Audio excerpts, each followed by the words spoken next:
എന്തിനാ മുർത്തത്തായി പോകുന്ന വാക്കെന്തിനാ നമ്മുടെ വാക്കെന്തിനാ ഉപകാരം ചെയ്യാൻ ആണെന്തിനാ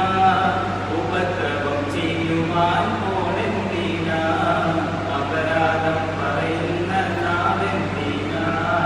അഹങ്കാരം കരുതുന്ന കൽപ്പെന്തിനാ നമ്മുടെ കൽപ്പെന്തിനാ ഇല്ലാത്ത തലയെന്തിനാ വഴിതെറ്റി നടക്കുന്ന കാലെന്തിനാ പകതീരില്ല തലയെന്തിനാ വഴിതെറ്റി നടക്കുന്ന കാലെന്തിനാ നമ്മുടെ കാലെന്തിനാ